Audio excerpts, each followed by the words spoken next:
শেখ হাসিনা বলছে government must bring back Tarique to execute court verdict. Government কে অবশ্যই তারেক রহমানকে দেশে ফিরিয়ে এনে কোর্টের যে রায় সেই রায় অনুযায়ী তার বিচার করবে। আসসালামু আলাইকুম।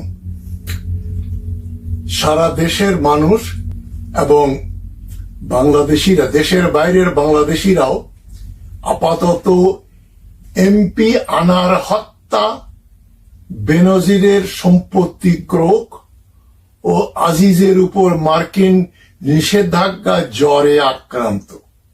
তাদের আর কোনো সমস্যাও নেই, চিন্তা ভাবনাও নেই। সর্বত্র এগুলো নিয়ে আলোচনা হচ্ছে।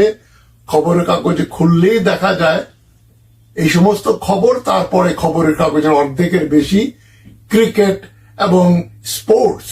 এটা আমি বুঝি না, বাংলাদেশের সংবাদ মাধ্যমগুলো মানে ক্রিকেট এবং এই এমপি আনার হত্যা, এর বাইরে যেন আর কোনো খবর নেই। সঙ্গে আছে বাংলাদেশ ব্যাংকের দুর্নীতি, টাকা পয়সা নেই ইত্যাদি।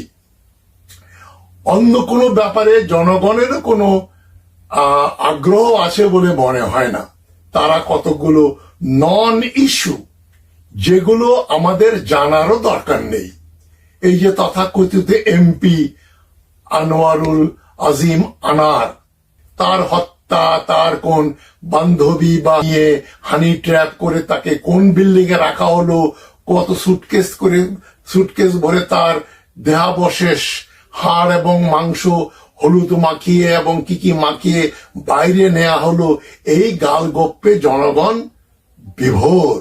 এবং যেখানে একটু রোমাঞ্চ পাওয়া যাচ্ছে, যেখানে একটু আবার রগ রগে খবর, এই যে 22 বছর বয়সের মেয়ে, কি যেন নাম, তাকে নিয়ে যাওয়া হলো ওখানে, এটার উপরই হুমড়ি খেয়ে পড়েছে লোকজন। কি হলো, কে মেয়েটাকে? মেয়ের বাড়ি, গ্রামের বাড়িতে নিয়ে যায় একবার, উত্তরাতে নিয়ে যায় একবার। দেশে যেন আর কোনো সমস্যা নাই। সরকারও খুশি, জনগণও বিভোর, মাঝখানে ক্রিকেট তো আছেই।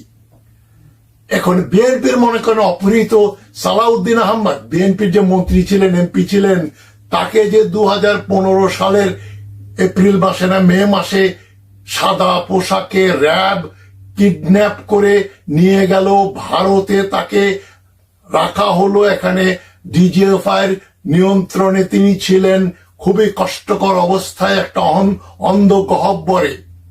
সে ব্যাপারে জনগণের কোনো উৎসাহ নেই। এমনকি যেটা আসিফ নজরুল বলেছেন, বিএনপিও খালেদা জিয়া নিয়ে কথা বলে না। আসিফ নজরুল সাহেবের একটা বক্তৃতা শুনলাম, খুবই সুন্দর বলেছেন যে খালেদা জিয়া ছাড়া বিএনপি কি, বিএনপির তো কোনো চিহ্নই থাকবে না। তাকে নিয়ে তাদের উৎসাহ নেই, যেটা আমি বহুবার বলেছি। এখন সালাউদ্দিন আহমদ নিয়ে হয়তো বিএনপির নতুন প্রজন্মের লোকজন জানেও না নামটা, যে একজন সৎ সাহসী বিএনপি নেতা এখনো ভারতের মেঘালয়ের শিলং শহরে তিনি এখনো দিনাতিপাত করছেন। 2023 সালের ফেব্রুয়ারি মাসে আদালত সালাউদ্দিন আহমদকে সম্পূর্ণ নিরপরাধী ঘোষণা দিয়ে বলেছেন যে তিনি ভারতে অনুপ্রবেশ করেন নাই, বেকসুর খালাস দিয়েছেন। কিন্তু বিশেষ কারণে দিল্লি তাকে দেশে ফিরতে দিচ্ছে না। এটা নিয়ে বিএনপির কোনো মাথা ব্যথা নেই। তারা না জানালে জনগণই বা জানবে কি করে? অত্যন্ত পরিতাপের বিষয়। আমি জানি বিএনপি কেন এগুলো নিয়ে কথা বলে না। বিএনপির অনেক নেতৃবৃন্দও চায় না হাসিনার মতো সালাউদ্দিন আহমদ আবার দেশে ফিরে আসুক, বিএনপির একজন হোমরা চোমরা নেতা হোক। এটা অনেকেরই কাছে কাম্য নয়। হাসিনাও সালাউদ্দিন আহমদকে ভয় পায় এবং আমি 100% নিশ্চিত বিএনপির কেন্দ্রীয় নেতৃবৃন্দের অনেকেই সালাউদ্দিন আহমদকে ভয় পান। সৎ এবং সাহসী লোককে অসৎ এবং ভীরু স্বার্থবাদী লোকেরা ভয় পায়। সালাউদ্দিন আহমদের ভাগ্যেই সেটাই হচ্ছে। যাই হোক, আমি মে মাসের 26 তারিখে ডেইলি স্টার পত্রিকার একটা খবরের দিকে আপনাদের দৃষ্টি আকর্ষণ করছি। শেখ হাসিনা বলছে government must bring back Tarique to execute court verdict. Government কে অবশ্যই তারেক রহমানকে দেশে ফিরিয়ে এনে কোর্টের যে রায়, সেই রায় অনুযায়ী তার বিচার করবে। কি মিথ্যা কথাগুলো বললো হাসিনা? কোন কোর্টের রায়? তারেক রহমান তো সেই অবৈধ ফখরুদ্দিন মঈনুদ্দিন বা মঈনুদ্দিন ফখরুদ্দিন সরকারের আমলে দেশ ত্যাগ করে লন্ডন চলে গেছে। তাকে তো বাংলাদেশের কোর্টে বিচার করা হয়েছিল। বিচারে তিনি নিরপরাধ প্রমাণিত হয়ে সে মঈনুদ্দিন ফখরুদ্দিনের সরকার আমলে যারা তাকে অনেক অত্যাচার করেছিল, তাকে ধরে রাখার জন্যই তাকে গ্রেপ্তার করেছিল, কিন্তু বিচারক কোনো প্রমাণ না পেয়ে তাকে বেকসুর খালাস দেন এবং তারেক রহমান একজন বেকসুর, তিনি পাসপোর্ট ভিসা নিয়েই লন্ডনে চলে যান। এখন হাসিনা বলছে কোর্ট তাকে যে এক্সিকিউট করেছে সেই কোর্টের ভার্ডিক্ট হাসিনার এই অবৈধ সরকারটা কি ইমপ্লিমেন্ট করবে। কত বড় মিথ্যাচার! একদিন দুই দিন হয়ে গেল বিএনপির মুখ চুপচাপ, তারা এটার কোনো ভেহেমেন্ট অপোজিশন বিরোধিতা করেনি। মিথ্যাচার, হাসিনা মিথ্যাচার করে পার পেয়ে যাচ্ছে, বিরোধী দল কোনো কথা বলছে না। যেমনটি খালেদা জিয়ার সম্বন্ধ করেনি, বলেনি, তাকে জেলে পাঠিয়েছিল, তার বাড়ির সামনে বালি ফেলা হলো, বিএনপি নির্বিকার। আজও তেমনি সালাউদ্দিন আহমদ এবং তারেক রহমান সম্পর্কে বিএনপি নির্বিকার।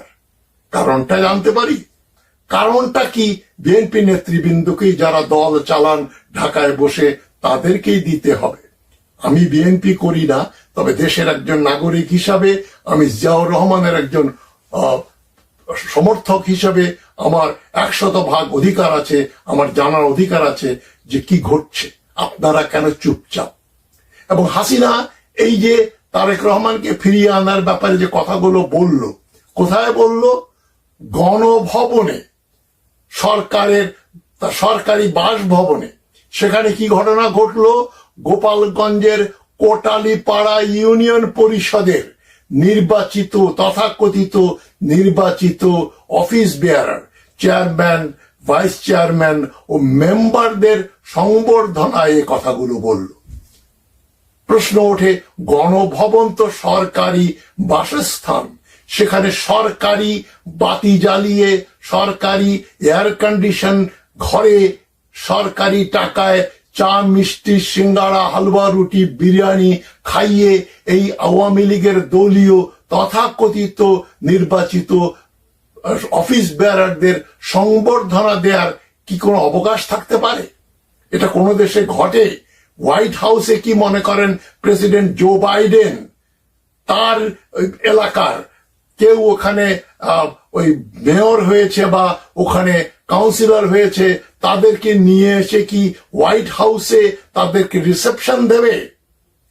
সরকারি জায়গায় কেউ আসলেই তো সেখানে এয়ার কন্ডিশন চলে, বিজলি বাতি জ্বলে, এবং আমেরিকায় তো খাওয়া দাওয়ার বালাই নাই। বাংলাদেশে একটা ইউনিয়ন পরিষদের অফিসারের ওখানে গেলে, উপজেলা নির্বাহী অফিসারের অফিসে গেলেও আপনাকে সেখানে চা, মিষ্টি, সিঙ্গারা দিয়ে আপ্যায়ন করা হবে সরকারি টাকায়। এই যে অনাচারগুলো দেশে ঘটছে, এর বিরুদ্ধে কোনো প্রতিবাদ নেই। জনগণ ব্যস্ত। এমপি আনারের কি হলো? প্রতিশোধে মরেছে না ওই দুরাচার এখনো বেঁচে আছে? ওর গার্লফ্রেন্ডের কি খবর? তাকে কেন নিয়ে যাওয়া হলো? তার সঙ্গে কতদিনের পরিচয়? আর কোন কোন মেয়েকে আনারে নিয়ে গেছে? এগুলো জানার সবার কৌতূহল প্রচন্ড রকম। এটা এক ধরনের মানসিক ব্যাধি। শেখ হাসিনা আরো বলল, এই 10 ট্রাক অস্ত্র মামলায় তারেক রহমান দায়ী। তাই বলা হয়, শেখ হাসিনা বলে 21শে আগস্টের 2004 সালের গ্রেনেড হামলায় তারেক রহমান দায়ী। এগুলো যে একেবারে মিথ্যা কথা। 10 ট্রাক অস্ত্র কে বা কারা নিয়ে গেল? উলফাকে দেওয়ার জন্য ওরা চলে গিয়েছিল। সুযোগ মতো হাসিনা বলে এগুলো সন্ত্রাসীদের ব্যবহারের জন্য অস্ত্র। 21শে অগাস্টে গ্রেনেড হামলা, এটা যে ভারতীয় আসামের উলফা করেছে, United liberation front of Assam, এটা নিয়ে আর প্রমাণের কোনো আর অপেক্ষা রাখে না। প্রচুর প্রমাণ আছে, ডকুমেন্ট আছে। উলফার আন্দোলন, উলফার বোমাবাজিকে বিএনপির তারেক রহমানের নেতৃত্বে বোমাবাজি হয়েছে, হত্যাকাণ্ড হয়েছে বলে হাসিনা অপপ্রচার চালিয়ে যাচ্ছে। এগুলোর দাঁত ভাঙা জবাব দেয়া হচ্ছে না। কেন হচ্ছে না? বারবার বলা হচ্ছে বিএনপি জামাত সন্ত্রাস করেছে, ইসলামী জঙ্গিবাদ নাকি বাংলাদেশে আর ছিল এবং এখনো আছে, এর পেছনে নাকি তারেক রহমানের আশীর্বাদ রয়েছে। এই সমস্ত কথা বলছে গণভবনে সরকারি টাকা খরচ করে। ওই কোটালি পাড়ার কোথাকার খোঁড়াদোপাড়া গায়ের সেই ইউনিয়ন পরিষদের চোর ছাচ্চোর যারা কোনো আদৌ নির্বাচিত হয়নি, তাদের সম্বর্ধনায় হাসিনা গলাবাজি করছে। হাসিনার মিথ্যাচারের বিরুদ্ধে আমি প্রতিবাদ করছি। আমি চাই বিএনপিও প্রতিবাদী হয়ে যে তুই বেটি এই সমস্ত আজগুবি কথা বলিস কেন? তারেক রহমানের বিরুদ্ধে কোনো মামলা নেই। আমি এটা সত্য বলেই বলছি, প্রতিবাদ করছি। তারেক রহমানের বিরুদ্ধে এই ধরনের মিথ্যাচারের সামরিক আদালতে তারেক রহমানের বিচার হয়েছিল, তাকে উনি নির্দোষ প্রমাণিত হয়ে বিচারের মাধ্যমে দেশ ছেড়েছেন। সুতরাং তার বিরুদ্ধে কোনো মামলা নেই, যেমন খালেদা জিয়ার বিরুদ্ধেও কোনো মামলা নেই। হাসিনার বিরুদ্ধে মামলা ছিল আরো অনেক বেশি, আরো অনেক বড় বড় মামলা। সেগুলো হাসিনা ক্ষমতায় আসার পরে ধুয়ে মুছে পরিষ্কার করে সে সৎ হয়ে গেল। এই হাসিনাই তো এমপি আনারের বিরুদ্ধে যে মামলা ছিল সবগুলো 2009 সালে ক্ষমতায় আসার পরে তার সোনা কারবার, তার এই যে ড্রাগ ডিলিং, তার স্মাগলিং, তার হত্যা সবকিছু মাফ করে দিল এই হাসিনা সরকার। কিন্তু তারেক রহমান এবং খালেদা জিয়ার অপরাধ যেটা তারা করেনি, সেটার থেকে তাদের মুক্তি অর্জন হচ্ছে না। এই ব্যাপারে আর কেউ প্রতিবাদ না করলেও আমি প্রতিবাদ করছি, আমি আওয়াজ দিচ্ছি। যারা আপনারা বিএনপি সমর্থন করেন, ভারতের হাত থেকে মুক্ত করতে চান, ভারতের বিরুদ্ধে আমাদের আন্দোলন। ভারত বাংলাদেশ দখল করে রেখেছে, তারা এটাকে একটা কলোনি বানিয়ে দিয়েছে। সুতরাং আমি মনে করি এই ভারতপন্থী হাসিনা সরকারকে সরাতে হবে এবং সেজন্য বিএনপি সবচাইতে গুরুত্বপূর্ণ ভূমিকা পালন করতে পারে। সারা দেশে কোনো আন্দোলন নেই, এমপি আনার, বেনজির, আজিজ এগুলোর জ্বরে এখন সারা দেশবাসী ভুগছে। এভাবে চললে দেশ থেকে কোনোদিনও হাসিনাকে উৎখাত করা যাবে না। আমি মনে করি সময় এসছে হাসিনা সরকারকে ইন্টারন্যাশনাল ক্রিমিনাল কোর্ট ICC তে ইসরায়েলের প্রধানমন্ত্রী বেঞ্জামিন নেতানিয়াহুর মতো বিচার করা হোক। তাকে একজন আসামি হিসাবে, খুনি হিসাবে, মানবাধিকার লঙ্ঘনকারী হিসাবে হাসিনার ICC তে বিচার হতে হবে। সে ব্যাপারে আমি কাজ করে যাচ্ছি। দেখেন, আপনাদের দোয়া কামনা করি আমি, আপনাদের আশীর্বাদ পেলে, দোয়া পেলে নিশ্চয়ই আমরা সফলতা অর্জন করব।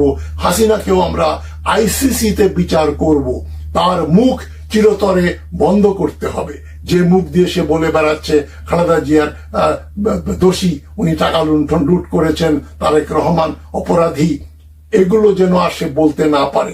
তার মুখ চিরতরে বন্ধ করার জন্য আমাদের কাজ করতে হবে। ভালো থাকবেন সবাই। আসসালামু আলাইকুম।